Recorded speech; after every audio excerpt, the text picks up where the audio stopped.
as you probably know, because I've been talking about it ad nauseum for the last few weeks, we had our first communal Passover Seder in, not entirely sure, almost 20 years, something like that, last night. And it was really, really beautiful. So if you were out there last night, if you joined us, thank you for coming. Thank you for supporting us. A big thank you to our executive director, Rabbi, for allowing this vision to go through and to dream it with us and to allow it to happen, and especially a big Yasher Koach to Chazan for leading us so beautifully last night. It was amazing. And there were so many wonderful parts of it, so many incredible parts of it. But the part that caught me by surprise, that was most meaningful and most emotional for me, is at the end of our Seder, everyone stood up together and we counted the Omer for the first night of the Omer, which is a tradition that I hate to say this, but I'm going to say it, but for the great majority of Jews, is not a tradition that a lot of people do. Out of everything that we do, Sfirat HaOmer, the counting of the Omer, is not so observed. And yet last night, unprompted, folks stood up as part of counting the Sfira, put their arms around one another, and Chazan led us in this beautiful, beautiful melody of counting the Omer. And it was this beautiful experience. And it reminded me why it was so emotional to me, is it reminded me about really what the spirit of Sfirat HaOmer is all about. Now, this is going to be somewhat surprising to you, and it's going to be definitely surprising to Rabbi Star, because Sfirat HaOmer, I love Sfirat HaOmer, that's not so surprising, but I love Sfirat HaOmer for reasons that you might not initially think. Because Sfirat HaOmer is a very, very mystical, crunchy part of Jewish tradition, which you would think that I really love. But I think that the mystics actually do us a huge disservice for Sfirat HaOmer. Because the Sfira, they link to the whole Sfira system, the Sfirot, of these different attributes of God. And so throughout all of these days of counting the Omer, the mystics really ask us to hone in on these individual connections that are kind of esoteric and deep about our own personal connection to God, which is nice, which is lovely. But I think it misses the whole point, because I think the Sfira, counting the Omer, is about 3 big moments in Jewish history, and all of them are not related to me, not to my individual pursuit of how close I'm going to get to God, but to us.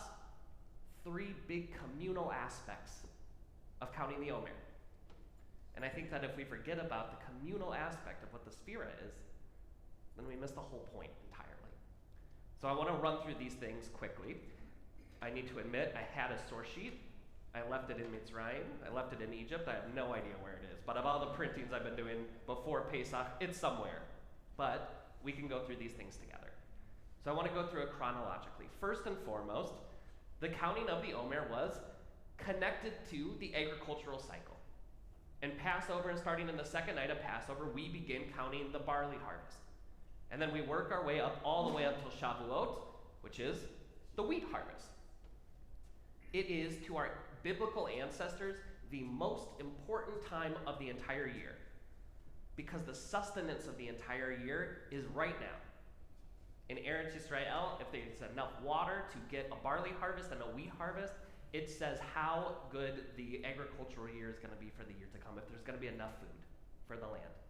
Something that is intrinsically based on community. How we all farm, how we all get to be able to set our crops, tithes for the poor, the corners, payouts of our fields so that the poor can eat as well. Everything is linked to these few weeks, these 7 weeks. It's dramatically important. The second part of Sfira, which becomes really important as well, is when the rabbis changed this from an agricultural holiday to be looking at it a little bit differently. So they say that Sfira is not just about the barley harvest and the wheat harvest.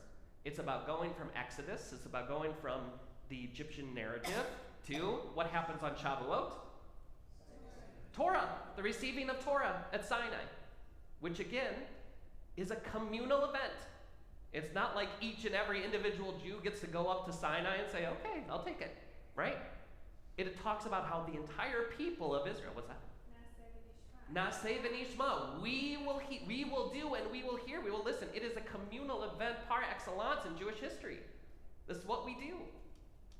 And when we talk about it at all of us getting to merit Torah, not some of us get to merit Torah. We get to merit Torah.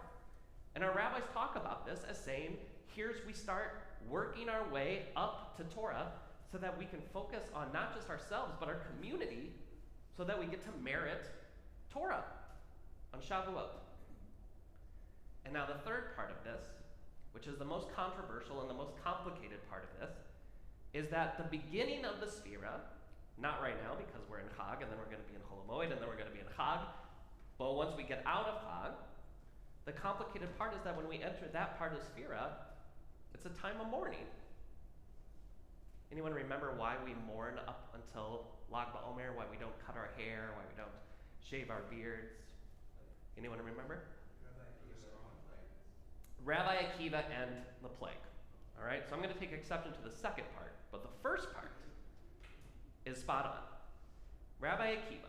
Something happens with Rabbi Akiva. Rabbi Akiva is one of the greatest rabbis in the entire Talmud.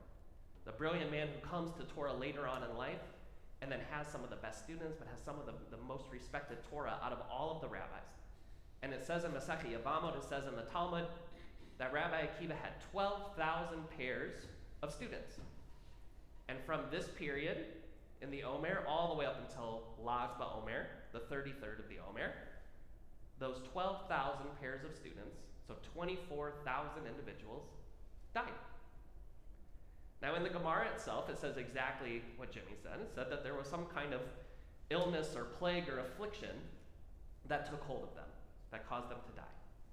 But I want to give a shout out to one of my teachers at JTS, Rabbi David Hoffman, who taught this Torah to us when we were in rabbinical school, which is, I think, very good evidence for teaching the way that he does, which is one thing that we don't talk about with Rabbi Akiva so much, is that he was a messianist.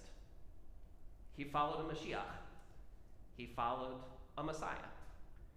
There was this man that was known as Shimon Bar Kosiba, and Rabbi Akiva changed his name to Bar Kokhba, this military leader. And by the way, we can talk about why he changed his name, but he changed his name because he is the son of a star, and in the prophecies of Isaiah, it says that the Mashiach will be the son of a star.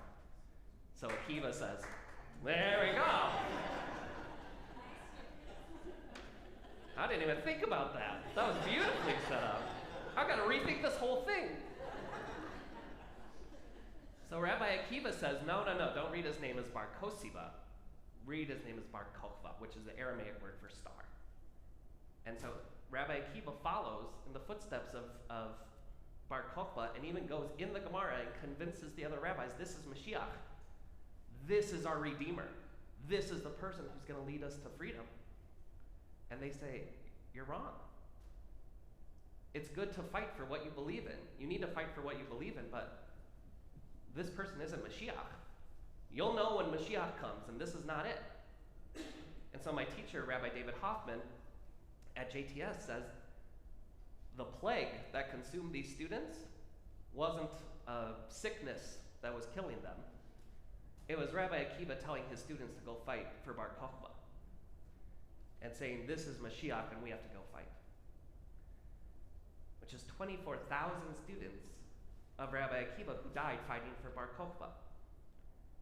And the rabbis weep over this. Not because they fought, because we should fight for the things that we believe in. But that's 24,000 students of one of the greatest rabbis of all time. That's 24,000 new generations of Torah that could have been taught.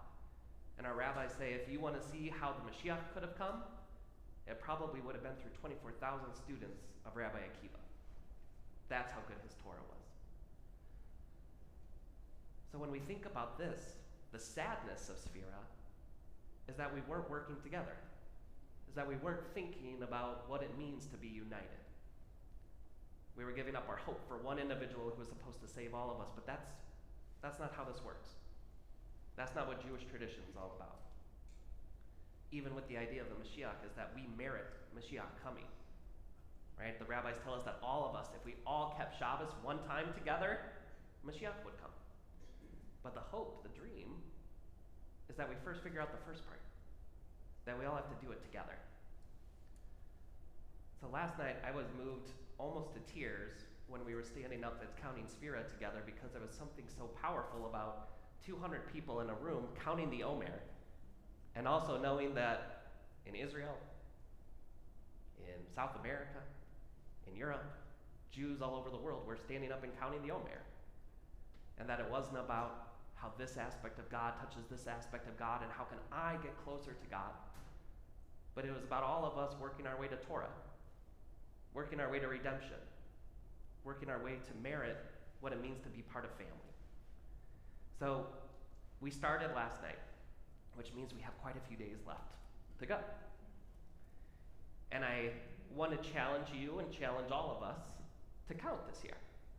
And every single night, and our amazing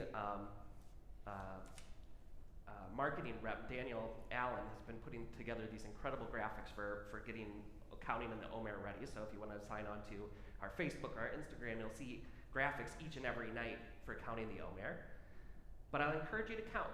And it really is as simple as standing up. You don't have to say anything in Hebrew or in Aramaic. You just have to say, this is the X night of the Omer. And when you're doing it, I challenge all of us to think that it's not just about us making sure that we checked off a box, but to feel the connection to all of your fellow Jews all throughout the world who are doing this counting. Because that's what it's about. We don't get to be redeemed from Mitzrayim. We don't get to be redeemed from the Exodus just to go our separate ways. We get redeemed together so that we stay together. So that is my blessing for all of us, is that we use this moment of Sphira, that we use this time of the Omer to really get closer and closer and closer to one another and remember exactly what it's all about. Chag Sameach, everyone.